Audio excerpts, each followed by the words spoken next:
DIY Money. It's Logan and Quint. We're sitting here talking about the economy and this new word we're hearing a lot now, tapering.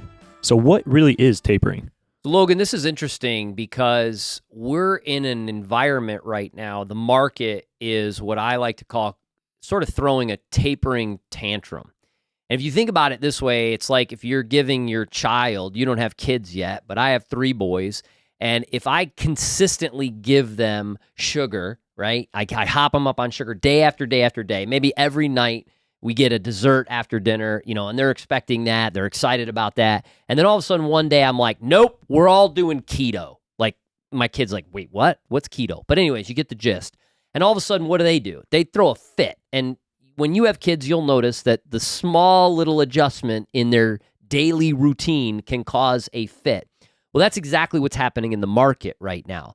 And the markets sometimes act like a child, right? I mean, this is true in any setting, but right now especially.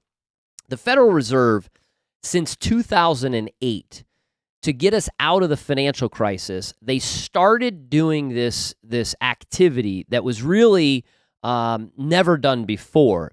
And that is they started buying assets from the banks themselves and putting those assets on their balance sheet.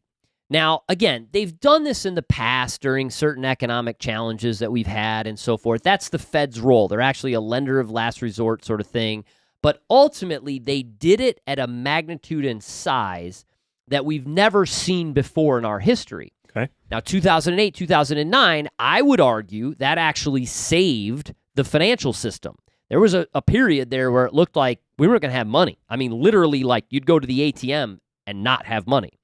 So this was a positive. The problem is that it was the equivalent of a child laying on a bed, tired and couldn't get up, and instead of saying, you know what, hey, you need time to heal, maybe you're ill, he said, hey, just eat this Twinkie and drink this, Gatorade, and we'll hop you up on sugar and we'll be ready to go.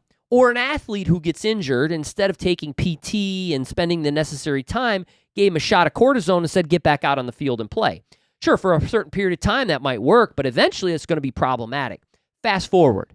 Here we are in 2021. Bottom line is the Fed has never stopped doing this. They've actually continued to add and add and add to their balance sheet. In 2018, Janet Yellen came out at the end of the year and said, hey, we're going to start tapering.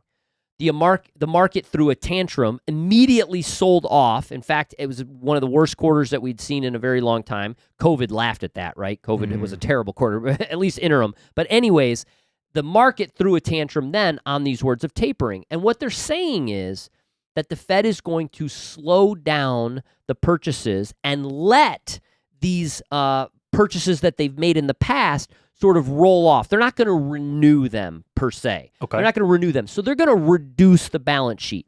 But what they've done is they've told the market, hey, all this liquidity that we've been providing you, banks and so forth, that we've been just basically been able to buy, we're going to stop doing that. We're going to stop giving you the sugar.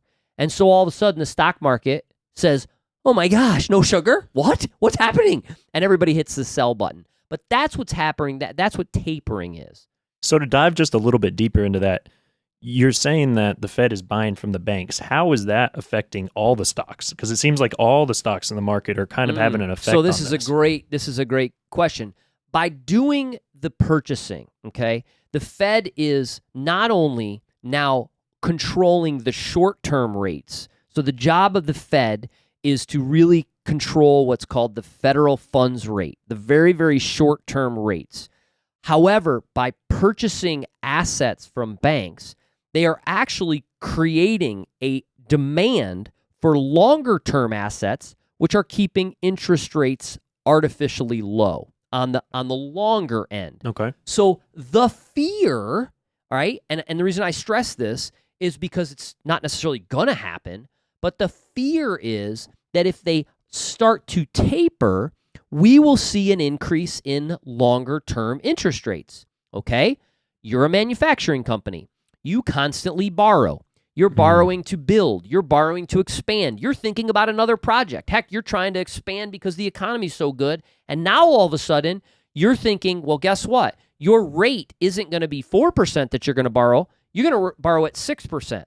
Gotcha. Now, you at home might think, well, that's only a 2 percentage points different. Who cares? No. It's a 50% increase. So take it another step. You're a manufacturing company. You still need to expand. You still need to borrow. But you just found out you're going to pay 50% more in interest, which is going to affect your profits. And profits dictate stock price. Now, here's where I think investors, and this is just my 2 cents, where I think investors might be getting this wrong, hitting the sell button first, is I believe the economy is going to be so very strong that the tapering will not change the long-term interest rate so much so that it impacts your profits. Meaning, my assumption, and I could be wrong, I reserve the right to change my mind, but my assumption is that business for you, the manufacturing company, is going to be so good that even though you're paying more in interest, you're selling so much that profit's still going to be there. So when the market throws a tantrum, as it does so very often, instead of running scared, maybe it's a time to look to be a buyer. Now, that's a difficult thing to do. If you're on your own plan, look, you're dollar cost averaging into your 401k like we always talk about on DIY Money, just keep going. There's nothing to do here. But that's a little background on what's happening out there in these headlines that you're reading about. All right. Thank you, Quint. I think we have a better understanding of tapering, what it kind of means, and how it can affect us, which may be opposite of what the markets are reacting to it. If you like this video and you want to learn more about personal finance and how to deal with your money, hit the subscribe button below. You'll be able to see all the different things that we're coming out with, all the new content. Like our page, leave us some comments. We'd love to get to know you better.